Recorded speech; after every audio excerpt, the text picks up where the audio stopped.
The following is a special presentation of Tony Kurre Radio.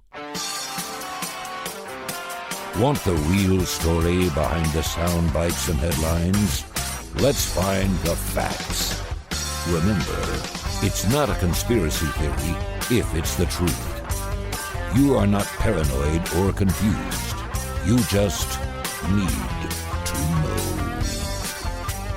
Welcome in, everybody. Another edition of Need to Know is on the air on Tony Kurre Radio, and delighted to be back with you after a very busy week that I'm going to give you a quick report on, and also get into the issues of the day, as it were. I know that's a big surprise that I have some thoughts on what we have witnessed in the past week, but we will talk about that and a whole lot more. So settle in, get ready for everything you need to know.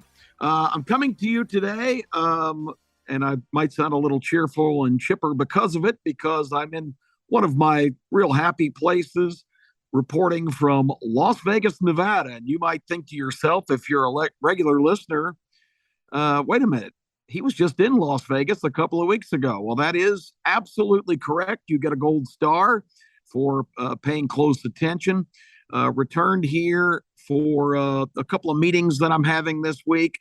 Also wrapping up some production on our brand new program that is just 2 weeks away from airing. And one of the spots that it will be featured is right here on Tony Kurre Radio. The brand new show, Wanna Bet, is going to be one of the really most interesting, informative, entertaining football preview shows that you will be able to watch every week.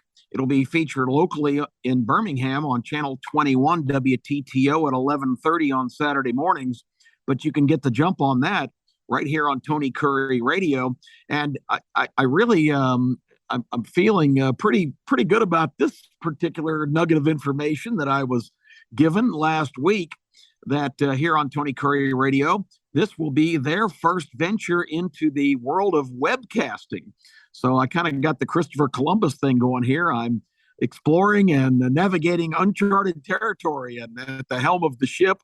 But I really appreciate Tony and his crew showing that kind of confidence in the show to present their first ever webcast on Tony Kurre Radio.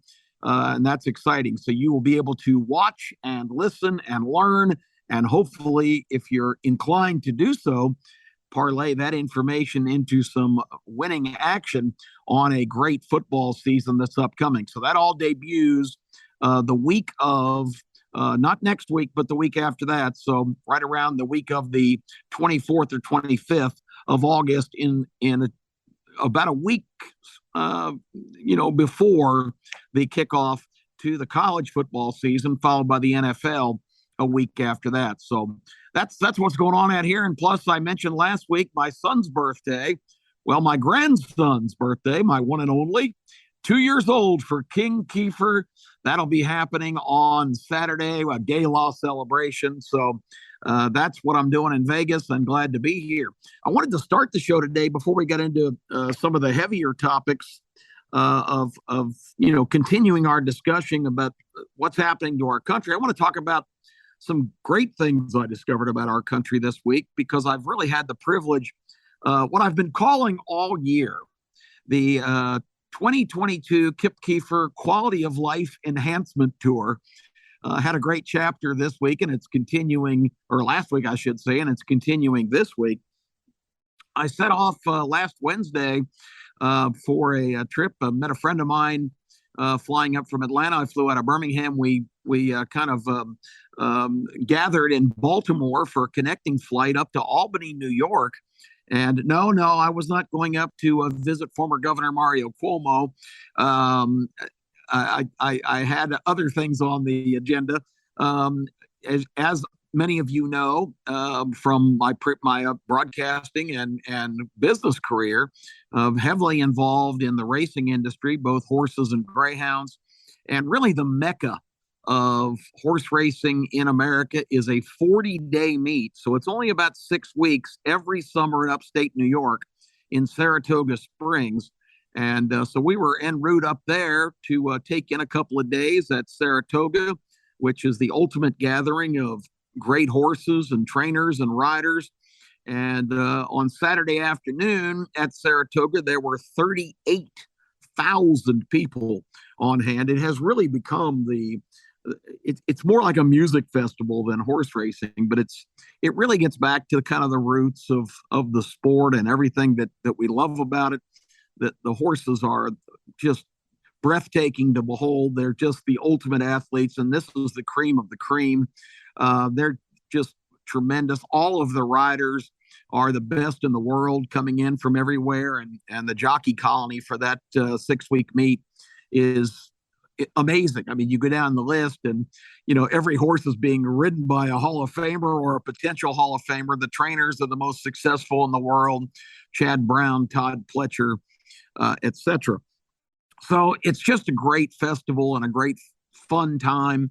But here was the great thing about this trip that I didn't anticipate, and it was resulting from something that I think when we get into kind of a blasé, run-of-the-mill kind of world, it's the surprising things that sometimes yield the greatest moments. And for me, that's what happened on the first part of this trip. We arrived in Baltimore about 2:30 on Wednesday afternoon with a connecting flight at about 5:20 on up to Albany.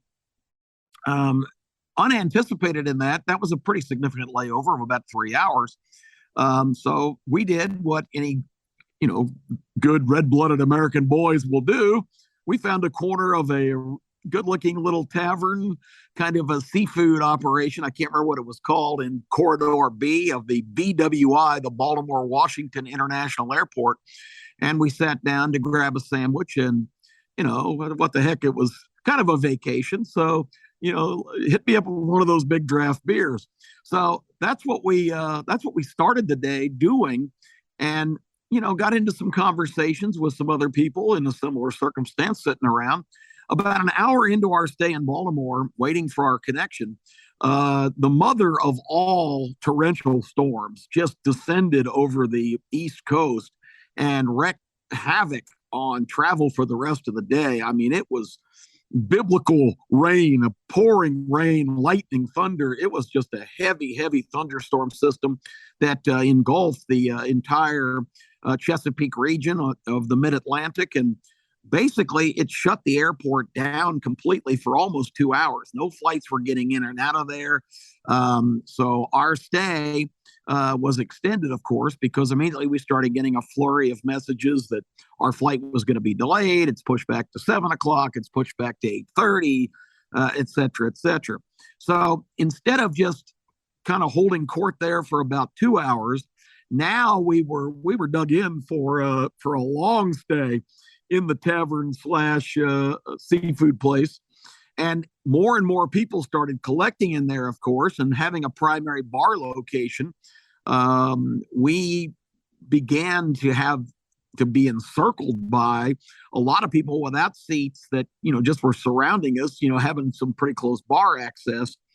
And it led to an experience that I haven't had in a long time, that I can't tell you how much I enjoyed it.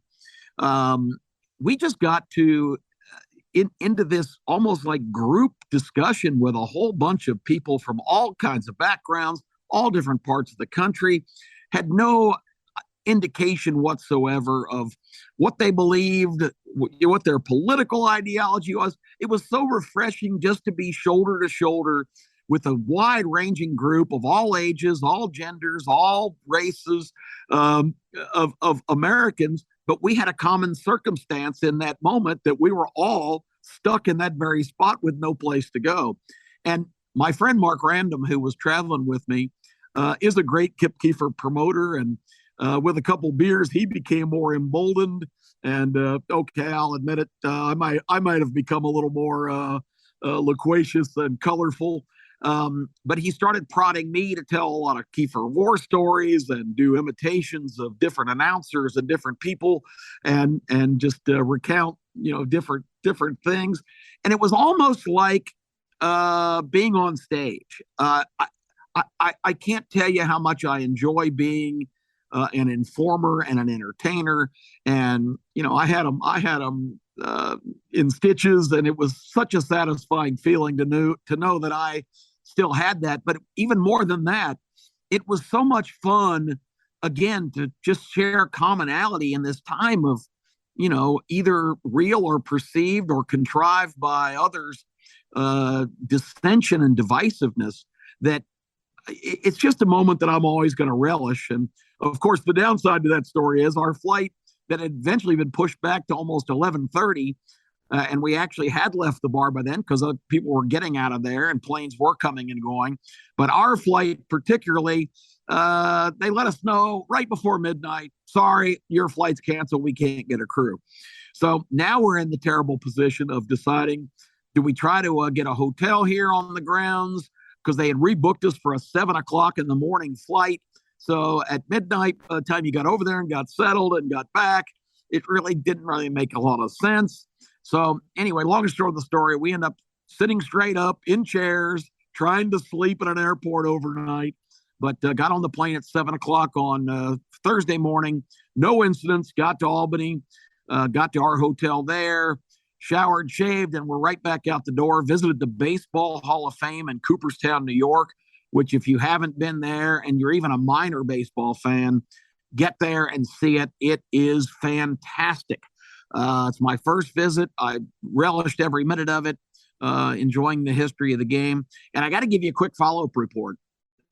About 2 weeks ago, I ranted and raved about Pete Rose and the just unfairness and frankly absurdity that the man who collected more hits than anyone who ever played the game is still denied the Hall of Fame for a transgression that he didn't commit murder or kidnapping or any kind of physical grievance against anyone. He had the audacity to make some bets on baseball games, and he's banished for life. And 33 years later, at the age of 82, he's still not in the Hall of Fame. But here's the update. He is in the Hall of Fame. He just doesn't have a plaque of enshrinement. There are two different elaborate displays of Pete Rose.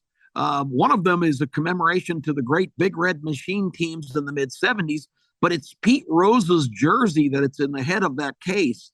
And he's mentioned, of course, with Joe Morgan and Tony Perez and all the greats on the Reds in the mid-'70s.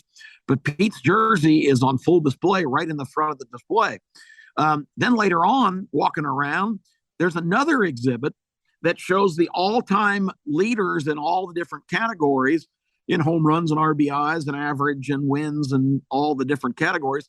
And there's a full display of Pete Rose as being the all-time hit leader.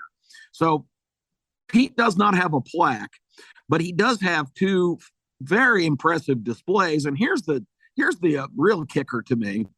Late in the tour of the hall, we came across a large touchscreen device, and it basically was, does the Hit King deserve to be in the Hall of Fame? This was inside the Hall of Fame. This wasn't out on the street or down the road. This was right in the middle of the Hall of Fame, and you're supposed to touch the screen, yes or no, should the Hit King be in the Hall? And so, of course, we enthusiastically pushed the yes button, and the poll of people actually touring the facility, the current count right now, out of tens of thousands of votes, 79% say yes, Pete Rose should be in the Hall of Fame. 21% say no. So maybe that's an indicator that we're right on the verge. And I'm just hoping that a guy that baseball meant more to him than anything that he ever did in his life, and he gave every ounce of effort and became the all-time hits leader. I hope Pete Rose's plaque goes up on that wall because it's an impressive display and he belongs there.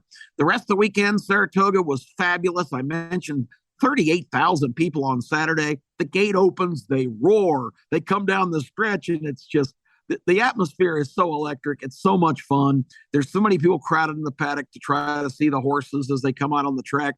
We saw the first female jockey to win in a number of years. They're the only girl that's actually getting any opportunities, named Jackie Davis. And she won a race with about a 35-1 horse on Saturday. So it was really cool and enjoyed every bit of it. And on that Friday, because I had clubhouse passes through some connections of mine, but they really didn't amount to much more than a rickety grandstand seat. So we kind of blew that off and went down amongst the people, and once again set up at a corner of a bar. And I had just 48 hours later, kind of a repeat of the joyous time I had in the Baltimore airport.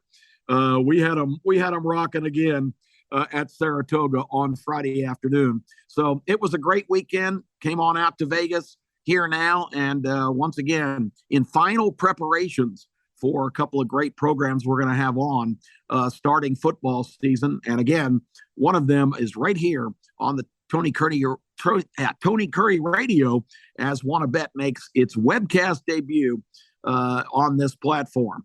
So wherever you're listening to us, we are glad to have you on board. I have to talk about, of course, a subject that didn't surprise me at all. If you listen to previous shows, I think you heard a lot of indicators over the past few weeks that we were kind of leading up to this, because the battle lines are drawn, folks. And let me just say that, and I always feel it necessary to, kind of throw this in case you're listening for the first time. I am not a conspiracy theorist. We even say that in the open. It's not a conspiracy if it's the truth. And that's what we tell you on this show. It's the truth. It's based on not political platforms or personal ideology. I am happy to report that I am not an alarmist. I'm not really reactionary. I'm proud to say I'm a deep thinker. I base my opinions on common sense and facts, and a lot of time to kind of let that all percolate and reach my own conclusions. And I think it's kind of a lost art, but it's one of the greatest gifts we have as Americans in this country, the right for individual liberty, which also allows for each person to have their own thoughts and beliefs. And I think we've gotten into a dangerous pattern where the people that really want to control everything and have all the power in this nation have really played us all. No matter if we're male or female or what religion or what race or creed or color, or what sexual proclivity. I mean, all the different ways that have been devised to divide us.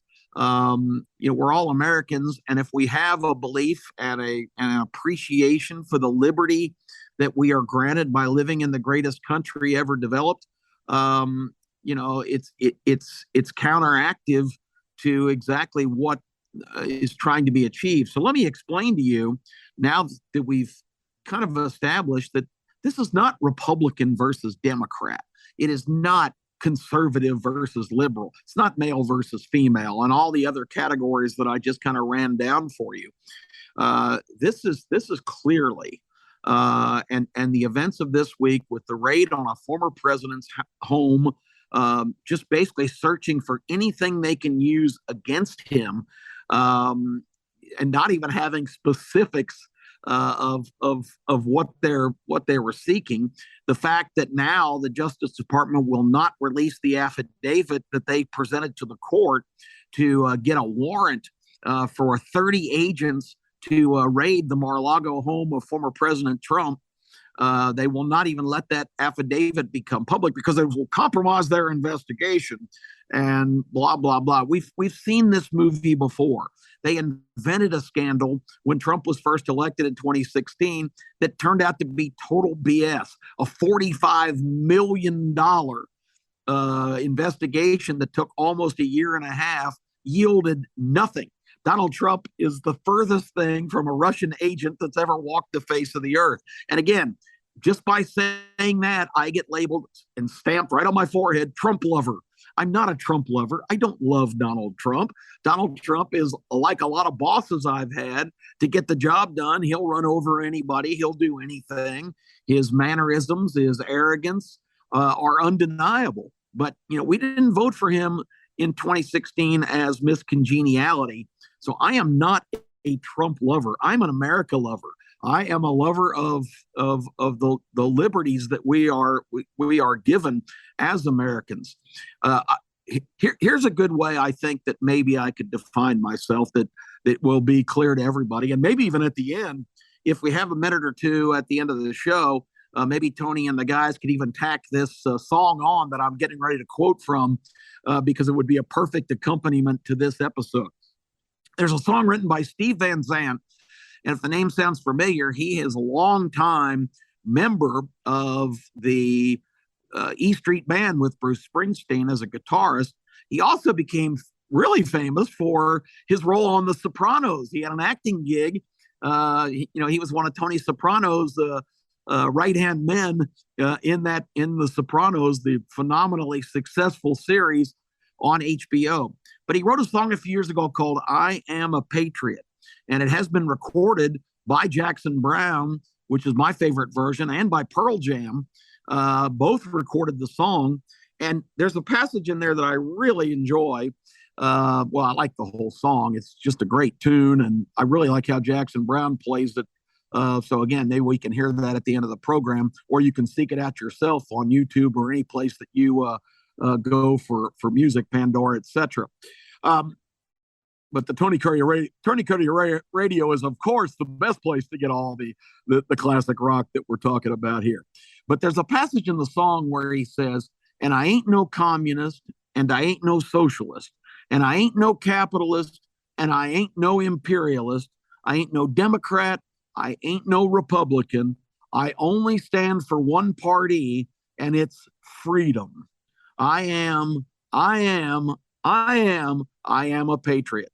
Just a great song, and that passage, I think, very well defines exactly the kindred spiritship that I feel with Van Zandt's lyrics, because I kind of think that's where I come from. But really, the battle lines are drawn, and it's not all the other groups that I have described. It is clearly, and it sounds like such a canned thing, but it is the establishment. And the establishment has basically taken over Washington. It consists of two groups, and two groups with a lot of the same origins. And the two groups are lifelong political figures, not only politicians, because they get all the blame because they're the highest profile, but all of the behind the scenes lawyers and PR people, and particularly the millions of government bureaucrats that are in lifelong positions, controlling every agency, department, and bureau, and all having their little slice of power and control, and all deriving money from every penny you earn going to Washington to form the greatest growth industry enterprise of all time. Washington is completely run by that group of people who believe that government is the answer to every question, and that they are the only entity qualified to make decisions on behalf of this country, which includes all of us citizens. And again, it doesn't matter if you're a Republican or a Democrat.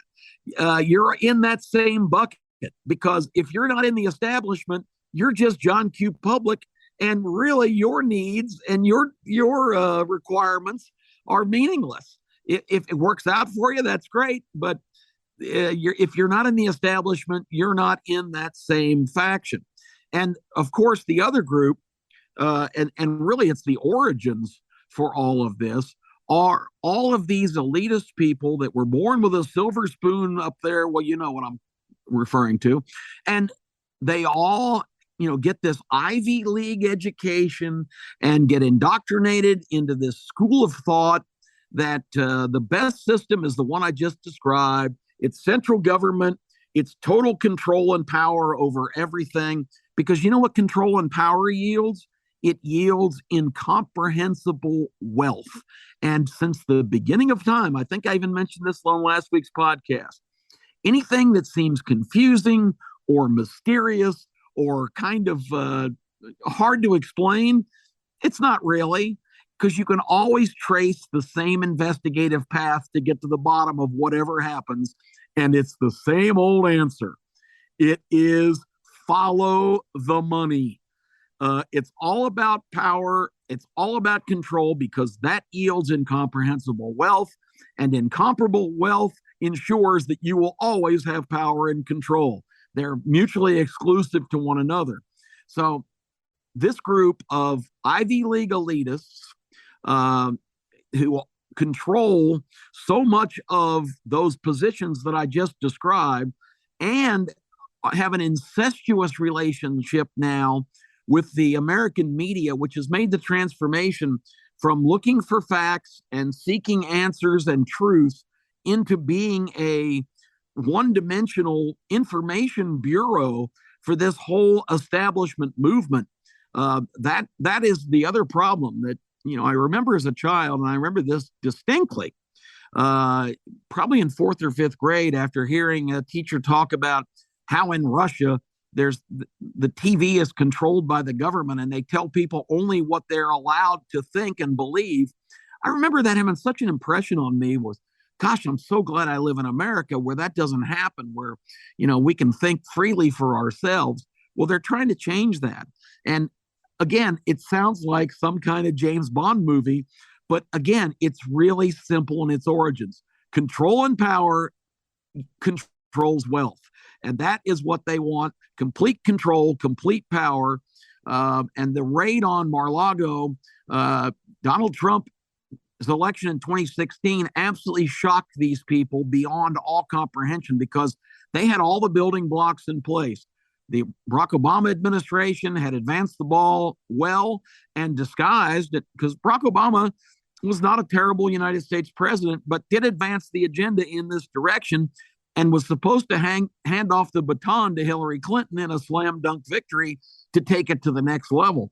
Well, of course, that didn't happen. Donald Trump was, as John McClane described himself in the classic movie Die Hard, I'm the fly in the ointment, the monkey in the wrench, the pain in the ass. That's what Donald Trump was to this movement and to these elite establishment people. And it was decided from day one, he must be destroyed. He must be discredited.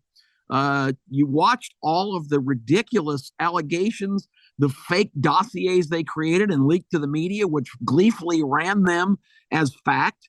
The $45 million Mueller committee, all of the FBI shenanigans and misdeeds. We saw the play-by-play in the transmissions that fell into the hands of people on the other side.